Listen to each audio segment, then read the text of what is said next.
बिस्मिल्लाहिर्रहमानिर्रहीम, अस्सलाम वालेकुम। मैं हूं करामत मुगल और मेरे साथ हैं ईसा नकवी। नकवी साहब, आप गुज़श्ता 2 दिन से वीडियोस कर रहे थे कि एक अहम गैर मुल्की शख्सियत पाकिस्तान के दौरे पर आ रही है। फिर टीवी चैनल्स पर खबरें चलना शुरू हुई कि मोहम्मद बिन सलमान आ रहे हैं पाकिस्तान। उसके फौरन बाद मीडिया पर ही तरदीदें चलना शुरू हो गई। ये मामला है क्या? देखिए करामत मुगल साहब, स्टोरी बड़ी इंटरेस्टिंग है और इनसाइड डिटेल्स इस वक्त हो क्या रहा है उसके बारे में तो जाहिर है कि हम इस वीडियो में बात करेंगे। लेकिन चलें, आज वीडियो का आगाज़ जो है ना वो फैज़ अहमद फैज़ साहब की एक गज़ल है बड़ी मशहूर, उसके 2 शेर मैं आपको सुनाता हूँ जरूर, कि इरशाद। कब ठहरेगा दर्द ए दिल, कब रात बसर होगी। वाह कब ठहरेगा दर्द ए दिल, कब रात बसर होगी। सुनते थे वो आएंगे, सुनते थे सहर होगी। वाह और कब तक अभी रह देखें ए कामत जानाना, कब हश्र मुअय्यन है तुझको तो खबर होगी। वाह यानी वाह। बदकिस्मती का आलम यह है कि पाकिस्तान उस स्टेज पर आ चुका है कि हम कह रहे हैं कि कब ठहरेगा दर्द ए दिल, कब रात बसर होगी। सुनते थे वो आएंगे, सुनते थे सहर होगी। यानी हमारा अब जो लाइफ लाइन है वो इस बात से जुड़ी हुई है कि कोई आएगा, पैसे दे जाएगा हम्म। तो आप इस मुल्क को चला लेंगे, वरना डिफ़ॉल्ट के दहाने पर आप खड़े हुए। अच्छा। ये जो कहानी हमें सुनाकर गए थे, मैं आता हूँ मोहम्मद बिन सलमान या मोहम्मद बिन जैद, एग्जैक्टली चल क्या रहा है, क्या क्या अटैम्प्ट्स हो रही हैं, हम्म। बॉटल नेक्स क्या हैं, क्या रुकावटें हैं, वो क्या मांग रहे हैं, हम क्या मांग रहे हैं, क्या मिल सकता है। सही। ये तमाम सवालात हैं ना, क्या पॉसिबिलिटीज़ हैं। और दरमियान में स्पॉयलर्स कौन हो सकते हैं, पहले जो वादे किए गए थे खान साहब के दौर में वो तो मटेरियलाइज नहीं हुए, वो क्यों नहीं हम्म। हुए। ये तो सारे बहुत अहम सवालात हैं। और इस वक्त सऊदी अरब, मोहम्मद बिन सलमान किस पोजीशन में है, क्या हम वाकई एक अच्छा इन्वेस्टमेंट जो है वो उनसे अट्रैक्ट कर सकते हैं। सही। क्योंकि अब बात भीख की नहीं हो रही, एड की नहीं हो रही, एक ऐसी इंजेक्शन की नहीं हो रही जो आपको 4-6 महीने और अपने पैरों पर खड़ा रहने में मदद दे सके, बल्कि एक ऐसी लॉन्ग टर्म पार्टनरशिप और सरमायाकारी की बात हो रही है, विच मीन्स बिजनेस। हम्म। ठीक सही। है, तो ये देखें करामत मुगल साहब, हम उस स्टेज के ऊपर आ चुके हैं कि अब आपको पैसे मिलेंगे, मईशत का पहिया तो गुलशन घूमेगा। का कारोबार चलेगा। हाँ, तो वरना यहाँ पर हम वो उस मकाम पर पहुंच चुके हैं, कुछ डिलीवरीज होती हैं जिनको आप खेल नहीं सकते। हम्म। अब ये पीडीएम जो करके गई है ना, इसने अवाम को वो डिलीवरी करवा दी है जो प्लेएबल नहीं है। सही। दुनिया का कोई खिलाड़ी उस गेंद को खेल ही नहीं सकता। ये हम्म। जो महंगाई है, समझेगा तो खेलेगा ये नहीं। जो सारी हाँ। सूरत हाल हो गई है, इसमें अब पूरी कोशिशें चल रही थी। देखें, शहबाज शरीफ आए, पैसों के जहाँ तक मामला है, कार्य सरकार चलाने का, हुकूमत चलाने का असल मामला है मईशत का। मईशत चलेगी तो आपका सिस्टम कौन सा, ये मैटर नहीं कर रहा होता। सही। लोगों का सेटिस्फेक्शन लेवल, मेजॉरिटी का, वो उनकी डेली रूटीन और लाइफ डिस्टर्ब ना हो, अब वो डिस्टर्ब हो गई। सही। और ये सबसे मेरा ख्याल है कि वो जो ब्रिंक पे आने वाली सूरत हाल होती है, यानी अब चाइना में क्या लोगों जो कितने मिलियन, 70 करोड़ से जायद अफराद जी। गुर्बत की सतह 700 से, मिलियन। 700 मिलियन। हम्म। मैं अब 700 मिलियन कहते हुए भी एक मरतबा घबरा गया हम्म। कि इतना बड़ा फिगर है। हम्म। 700 मिलियन से जायद अफराद को गुर्बत से बाहर निकाला है। बिल्कुल। तो जिसकी क्या, खान साहब तो बार बार मिसालें भी देते रहे। हाँ, तो क्या उनको उनको ये मैटर कर रहा होगा कि ऊपर कम्युनिस्ट पार्टी ऑफ चाइना हुकूमत कर रही है, शी जिनपिंग सदर बैठा हुआ है, उनकी लाइफ ठीक होनी चाहिए, या वेतन कीफा बढ़ानी बाओ चाहिए। बैठा हुआ है, हम्म। या वोंगवी प्रेसिडेंट है, हम्म। या कोई और है, वेंजिया बाओ है, हुजन हम्म। ताओ है, कौन है, उनको इस हम्म। बात से फर्क नहीं। उनकी डेली लाइफ में अगर इम्प्रूवमेंट आ रही है, खाने के लिए basic amenities, necessities of hmm. Life पूरी हो रही हैं, तो वेस्ट जितना मर्जी चीखता रहे, मगरबी ममालिक, अमेरिका की अथॉरिटेरियन रूल है, ये फलां है, ये फलां है, भाई वो वहां पर खड़े हो गए हैं ना। हम्म। वो उस मसनद के ऊपर आकर बैठ गए हैं जहां पर वो वेस्ट की अथॉरिटी को चैलेंज कर रहे हैं, बिल्कुल। उनका जो सिस्टम है, उनका जो वर्ल्ड ऑर्डर है, उसको चैलेंज वो कर रहे पूरी हैं। दुनिया में फैल और गए हैं। उनके अवाम हाँ। उनके साथ खड़े हैं। हम्म। बाय 2050, बाय 2050 देखें, ये जरूर है कि चाइना की आबादी जो है वो उसको सरपास कर रही है इंडियन इंडिया। पॉपुलेशन, बिल्कुल। लेकिन चाइना जो है वो पूरी दुनिया में फैला हुआ है। हाँ। उसका बाय ये कमाल। 2050 दुनिया में हर तीसरा शख्स, आप अंदाजा लगाएं, उनके बारे में जोक भी है वो और वो रियलिटी वो भी है। Where Chinese is origin China? का होगा। China is everywhere. China is, joke भी है और हकीकत भी है। China is everywhere. अब ये बात या तो मशहूर है या एग्जैक्टली है कि चाइना का जो इंडस्ट्रीज का मिनिस्टर था जी उसने सन 2000 में एक बात की थी और उसने ये कहा था कि बाय 2050 जी यूरोप की मार्केट के ऊपर ताला लग जाएगा और वो ताला भी मेड इन चाइना होगा। वाह, यानी ताला भी हम बना के देंगे, कॉन्फिडेंस का लेवल है। जो आपकी इंडस्ट्री के ऊपर ताला लगेगा वो ताला भी हम बना कर देंगे। ये ये बात अब एग्जैक्टली क्योंकि मुझे उसका रेफरेंस नहीं है। अब आते हैं, ये देखें मोहम्मद बिन सलमान।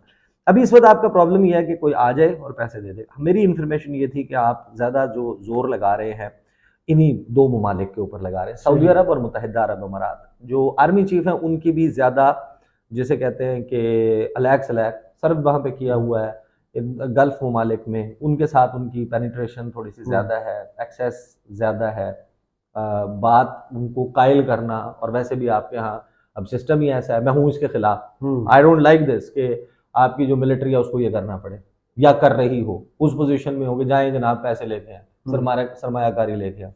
अब सियासतदान लाते ही नहीं, उनके ऊपर कोई ट्रस्ट ही नहीं करता। अब ये एक अलग बहस है कि उनको कभी मजबूत नहीं होने दिया, और तो हो जाते हैं ना, लड़े ना कोई तो खड़ा हो। अब आप खड़े नहीं होते तो अब आप इस बात एक दूसरे की टांगे खींचने में लगे रहते। तो चाइना तो उस पोजीशन में आ गया जहां पर दुनिया के बहुत सारे ममालिक अपना सियासी किबला तब्दील करके रुख अपना चीन की तरफ लेके जा रहे हैं, ठीक है। और उसमें एक अपॉर्चुनिटी क्रिएट हुई है, रीजनल रीअलाइनमेंट हो रही है, नई इलाकाई सफबंदियां हो रही हैं। खान साहब के दौर में 2019 फरवरी 16-17 तारीख को मोहम्मद बिन सलमान आए और बहुत बड़े दावे किए गए, जनाब बहुत बड़ी इन्वेस्टमेंट, गवादर में ऑयल रिफाइनरी 10 अरब डॉलर, फलां चीज़ इतने अरब डॉलर को 20-22-25 अरब डॉलर की इन्वेस्टमेंट उन्होंने प्लेज की, अनाउंस की, सब कुछ किया, वापस चले गए। फिर अजीब गरीब सी डेवलपमेंट्स होती हैं। अच्छा, दो चीज़ें अपने जहन में रखिएगा, जो खलीजी ममालिक है ना, ये हमसे कंसेशन मांग रहे हैं, not on the record, of the record, दो मामलात पे, इसराइल के मामले पे भी मांग रहे हैं और इंडिया के मामले पे भी मांग रहे हैं। सही, क्योंकि पाकिस्तान एक पोटेंट फोर्स है ना, एक एटमी मुल्क है, बड़ा मुल्क है, हमारी गुर्बत जितनी मर्जी जो कुछ हो उस हवाले से, और मुस्लिम वर्ल्ड जो है वो अपने बहुत सारे डिसीजंस इजीली कर सकती है पाकिस्तान को फॉलो करते हुए, in the footsteps of Pakistan. Some will disagree but that is a fact, ये एक हकीकत है। और वो जो हमसे मांग रहे हैं वो तो देना मुमकिन नहीं। एक एक ये प्रॉब्लम है। दूसरा प्रॉब्लम उस वक्त ये आया था कि ट्रंप जो है वो सदर थे, अच्छा, और उस वक्त तक ये नहीं था कि ट्रंप ने अगली टर्म के लिए इलेक्ट नहीं होना, और ट्रंप के साथ Mohammad bin Salman, Jared Kushner जो उनके दामाद हैं, उनके जरिए जेल हुए हुए थे। उस ट्रंप के बिजनेस इंटरेस्ट भी थे जारेड कुशनर के जरिए, और बहुत सारे मामला थे, मिडिल ईस्ट पीस प्रोसेस था। तो अमेरिका और सऊदी अरब तो ऐसे थे ना, ऐसे।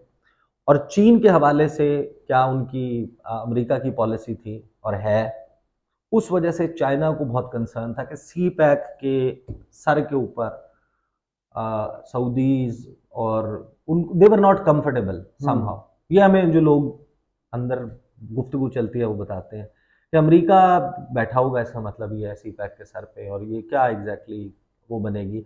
कुछ ना कुछ रिजर्वेशंस, कुछ ना कुछ ऐसे मामलात थे जिनकी वजह से वो गवादर से शिफ्ट इधर उधर होती होती होती फिर वो इन्वेस्टमेंट हुई। लेकिन फिर दुनिया तब्दील होती है, बाइडन जो है वो सदर बन जाते हैं। बाइडन कहते हैं कि जमाल खाशोगी वाली रिपोर्ट में पब्लिक करूंगा, I will make Saudi Arabia the पराया ऑफ द वर्ल्ड, अछूत बना दूंगा, कोई मुंह नहीं लगाएगा इसको मोहम्मद बिन सलमान को। We are recalibrating our ties with the kingdom of Saudi Arabia. ये जेन साकी थी व्हाइट हाउस की तर्जुमान, उन्होंने ये फरमाया।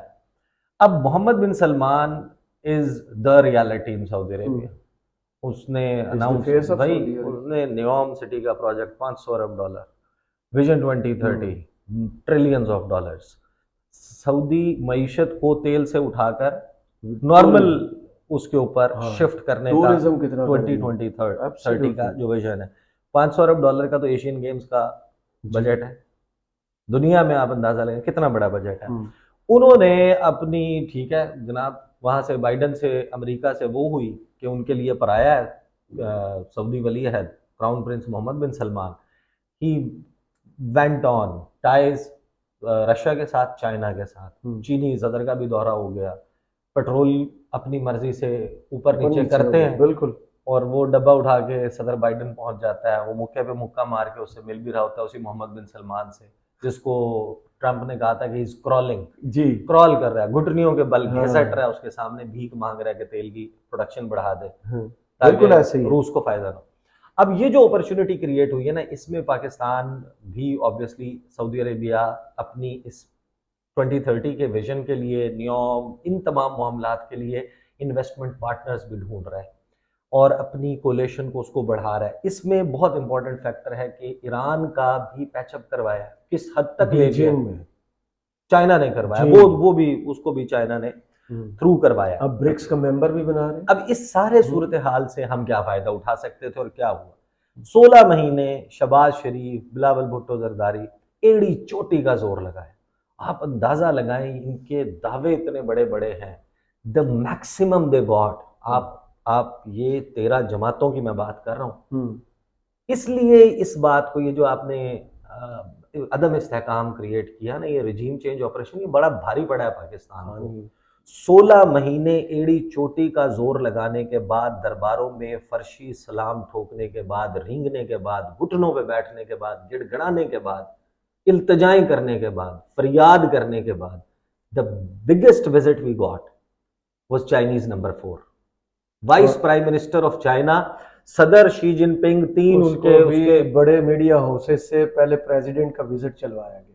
हाँ, और आप ये देखें कि उसको इस तरह पब्लिसाइज किया गया कि जैसे कोई पता नहीं मुतलिकुल अनान दुनिया का जो है ना वो शख्स को ऐसा आ गया। आपको सऊदी अरब का दौरा नहीं मिला, यानी किसी ने विजिट नहीं किया। तुर्की के सदर का आपने दौरा 4 अगस्त को अनाउंस किया, वो नहीं हुआ। सब कुछ हुआ, बस छोड़ें 15-16 जनवरी को इस्लामाबाद में, 16-17 जनवरी गालिबन, if I am not wrong, छुट्टी अनाउंस कर दी गई थी एक सरकारी दोस्त मुल्क रहीम यार खान से इधर आना, वो शिकार के लिए आए हुए थे तलोर का, और उन्होंने वेदर का बहाना बनाया और शहबाज शरीफ ने डॉलर इतने मांग लिए थे, या डॉलर्स देने के बदले में मोहम्मद बिन जैद ने, इस्लामाबाद में लोकल छुट्टी थी, हाँ, इतना कुछ मांग लिया था। वो छुट्टी भी अनाउंस हो गई थी। फिर मरियम औरंगजेब ने बताया कि वेदर खराब है। मैंने उस दिन तमाम वेबसाइट्स पे चेक किया, सारा क्लियर, एक्यू वेदर को चेक किया, flightradar.com को चेक किया, Islamabad airport arrivals departures check किए, फलां रूट पे फलां, हर जगह फ्लाइट्स ऑपरेशनल है। ऐसा कौन सा फ्लाइट है जो मोहम्मद बिन जैद को उड़ाकर डॉलर्स वाला इस्लामाबाद नहीं ला सकती? तो वो बैगर्स कांट बी चूजर्स, वो वाली सारी कहानी थी। हम तो ये वो होता है ना कि आप किसी बंदे को लाते हैं, उसका कोई वो होता है ना कि आपको जनाब हमने न्यूज में हायर करना है, यार ये फलां चीजें इसकी बड़ी मजबूत है, और अगर वही करने में नाकाम हो जाए, मसलन जो शरीफ फैमिली सबसे बड़ी चीज अपने क्रेडिट पे गिनवाती है, मोटरवेज, नहीं, वो ये गिनवाती है कि हमारे सऊदी रॉयल फैमिली के साथ ताल्लुकात थे, हैं। अच्छा। वो ये कहते हैं। हाँ जी। अभी वो खबरें भी चलवाई गई थी कि मियां नवाज शरीफ गए और मुलाकात होगी ना, उसकी कोई प्रेस रिलीज ना कोई तस्वीर, और वही होगी वो जो जारी की लाइन पाकिस्तान की थी, कायदे आज़म की तस्वीर भी चलेगी। हाँ, लाइन में खड़े होकर हाथ मिलाने वाली वो मुलाकात होगी। जिस तरह वो शहबाज शरीफ ने ट्रंप के बाइडन के साथ जी कोई 100-150 डिग्नेटरीज के दरमियान एक हाथ मिलाया था, 2 मुलाकात की खबरें चलवा दी थी चाइनीज प्रेसिडेंट से। वो देख के ना जहां भी कोई बंदा खड़ा होता है जाके तस्वीर बना। चले मैटर पे मुद्दे पे आते हैं ना, बहुत ज्यादा हो गए, लेकिन I think it's interesting, people like ये डिटेल्स बड़ी इंपॉर्टेंट होती हैं। इस वक्त कोशिश ये की जा रही है कि मोहम्मद बिन जैद और मोहम्मद बिन सलमान, इनका दौरा हो जाए, हमारे दौरे वहां पर हो जाएं और वो इन्वेस्टमेंट दें। मैं as a Pakistani I would love कि ऐसा हो जाए, लेकिन इस वक्त जाहिर है कि बहुत सी उनकी भी वो है ना कंस्ट्रेंट्स हैं। अब एक इंटरिम गवर्नमेंट के दौरान कर पाएंगे, करेंगे नहीं करेंगे, ये सिस्टम कब तक चलना है, उनको क्लैरिटी चाहिए। उनको इस बात से फ़र्क नहीं पड़ता कि कौन वज़ीर आज़म है। आप ये अंदाज़ा लगाएं कि सऊदी अरब ने ये जितनी मर्जी बातें कर लें, सऊदी अरब हो, चीन हो, या यूएई हो, कर्जे मिलना वैसे कोई अच्छी बात नहीं है, लेकिन इजाफी कर्जे या वो नहीं मिले। उन्होंने कहा जो हमने खान को दिया था ना, वो हम वापस नहीं लेते आपसे। शहबाज शरीफ को जो मैक्सिमम कंसेशन मिली थी ना, वो रोल ओवर्स की थी, एडिशनल पैसे नहीं आपके पास आ रहे थे। और ये उनकी कहानियां कुछ और ही सुना रहे थे, वो 8 अरब डॉलर आ गया और फलां इतना पैकेज मिल गया, ये सब कहानी है। देखिए, अब स्पेशल इन्वेस्टमेंट फैसिलिटेशन काउंसिल बनाई है। अब खबरें क्या चली, देखें, अगर मोहम्मद बिन सलमान आ जाते हैं, उन्होंने जाना है क्योंकि इंडिया, हमेशा ये होता रहा है कि पाकिस्तान और इंडिया के हवाले से एक स्पेशल किस्म का वो है, अगर चीन का वज़ीर ख़ारिजा इंडिया जाएगा तो पाकिस्तान पाकिस्तान जाएगा। जरूर आएगा।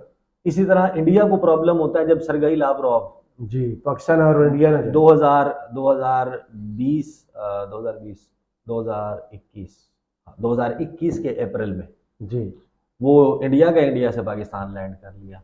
यहाँ पर भी ये है कि जनाब जब उधर जा रहे हैं तो यहाँ पर यू मस्ट कम स्टॉप।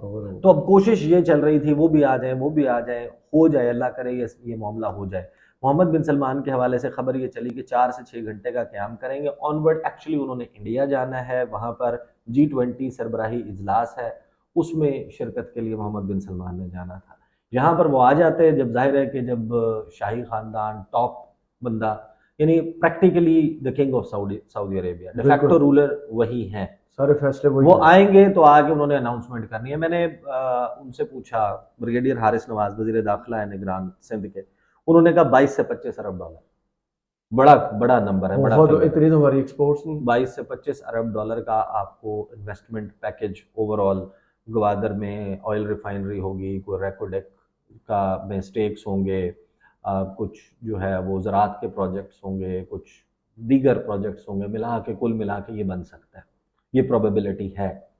और फिर होता क्या है, देखें, ये चीज़ें जब प्री मैच्योर स्टेज के ऊपर बाहर आती हैं, ये खबरें चली, तो ऑब्वियसली एक होप्स क्रिएट हो जाता है कि अब ये ना हुआ तो सुबकी को कौन फेस करेगा। ऑफिशियली तो अनाउंस नहीं हुआ, ऑफिशियली दौरे तय भी हो जाते हैं, उनका कर्टन रेजर जब 100% क्लैरिटी आ जाती है तब जारी किया जाता है जी, वरना एन मोमेंट के ऊपर, आखिरी वक्त के ऊपर वही होता है जो मोहम्मद बिन जायद वाले दौरे पे हुआ था जी। मौसम खराब हो गया, आपने तो छुट्टी भी अनाउंस कर दी थी, ये क्या हुआ है, फिर लोग सारी रोड्स पर बोर्ड्स लग गए। फिर हमारे जैसे जो लोग हैं जिनके वो फिर जाके वेबसाइटों पे देखते हैं कि एक्यू वेदर क्या कह रहा है, तो फ्लाइट रडार क्या कह रहा है, और अब आके झूठ कौन बोलेगा, और ये इनका झूठ किस तरीके से पकड़ा जाता है। तो ये बेसिकली है। अभी 100% तरदीद चलवा दी ऑफिशियल, कुछ सोर्सेज, कुछ लोगों को फोन करके कि नहीं ऐसा नहीं हो रहा, विजिट नहीं हो रहा, लेकिन कोशिश जारी है अब मोहम्मद बिन जैद का और मोहम्मद बिन सलमान का, और इन्वेस्टमेंट आ जाए। इस वक्त ये मसला शायद कम लोगों का है कि जो हार्डकोर पॉलिटिकल वर्कर्स हैं ना, उनका ये ज़्यादा मसला है कि फेस पे इमरान खान बैठा हुआ है या नवाज शरीफ बैठा हुआ है या जरदारी का झंडा बेहतर है, ठीक है ना। जो ज़्यादा बड़ा मसला है ना, वो एहतजाज करने वाले, यानी आप खुद अपने जहन में सोचें ना रावत मुगल साहब, ये जो बिल आया है, इस बिल के ऊपर कुड़ने वाला क्या सिर्फ पीटीआई का वर्कर है? नो, एवरी पाकिस्तान, जिसको जिसके हाथ में वो बिल आया ना, वो बिल आउट है, वो हाँ, बिल से बिल आउट है। बड़ी जबरदस्त आपने बात की। जुलाई का जो महीना था ना, ये उसके बिल है जी, ये शहबाज शरीफ साहब और तजर्बाकारों के टोले के बिल है, और अभी इसकी कमी में 70 पैसे की समरी फिर की। हाँ, इसकी कमी में इसमें जो है ना, और आज रात को पेट्रोल की कीमतें भी बढ़ी। हाँ बिल्कुल ऐसा ही है, और उसको रोकने वाला कोई नहीं, और मैं इस पे, आप कल मौजूद नहीं थे, हमारी इकट्ठी नहीं हो सकी। ये प्रैक्टिकली गिरवी रखना इसी को कहते हैं ना, कि 3 दिन निगरान काबीना सर जोड़ के बैठी रही, पाकिस्तान ब्रिंक पे नजर आ रहा है, कोई एक चिंगारी इस भूस के ढेर में आग लगा सकती है। तो जाहिर है कि उन्होंने तो बड़ी ऑनेस्टली इसको कोशिश की होगी कि नहीं, वो स्टेज के ऊपर ना जाए जहां पर लोग हमारे कोई ऐसी स्टेज आ जाए लॉ एंड ऑर्डर की सिचुएशन, जैसे सिक्योरिटी मांग ली मैप को, लेकिन शहबाज शरीफ माशाल्लाह ऐसा बंदोबस्त करके गए हैं। उन्होंने कहा कि IMF से इजाज़त मिलेगी तो हम अपनी आवाम को रिलीफ दे सकते हैं, हुकूमत के हाथ पांव, इसको कहते हैं ना गिरवी रखना। बांध गए ना कि आपके हुकूमत अगर आवाम के लिए फैसला ना कर पाए, इसको ही कहते हैं प्रैक्टिकली। पाकिस्तान की पहली हुकूमत थी जिन्होंने IMF से मुआहदे की तो मैं क्या ये कहूँ, मैं मुझे फिर क्या जरूरत है काकड़ साहब की, ये शहबाज शरीफ की, उसकी, मैं कहूँ prime minister of Pakistan madam Kristalina Georgieva या वो एस्तर पेरेज कोई आसान सा उनसे लफ्ज ढूंढे, ये बहुत मुश्किल उनसे है। उनसे मैं कहूँ कि मदाम कोई नजरे प्लीज करम करें, कोई इनायत करें, हम जलील हो गए, हम रुसवा हो गए ये हमारे साथ हो रहा है इस मुल्क में। बहरहाल ऑन द कार्ड्स है, सरतोड़ सही। कोशिशें तो चल रही हैं, बट मैंने उस वक्त भी कहा था it is not final yet। हम्म, कोशिश चल रही है, अल्लाह करे भाई हो जाए कोई थोड़ा सा रिलीफ, कोई लोगों की जिंदगी भाई, ये बहुत खबरें जो मुश्किल है, चल रही हैं ना वो बहुत बड़ी मुश्किल है। भयानक है लोगों की। सही, चलें, बहुत शुक्रिया ईसा नकवी, आपके तजिए का कमेंट्स बॉक्स में ज़रूर बताइए वीडियो आपको कैसी लगी। इजाज़त दीजिए, अल्लाह अल्लाह हाफ़िज़। हाफिज।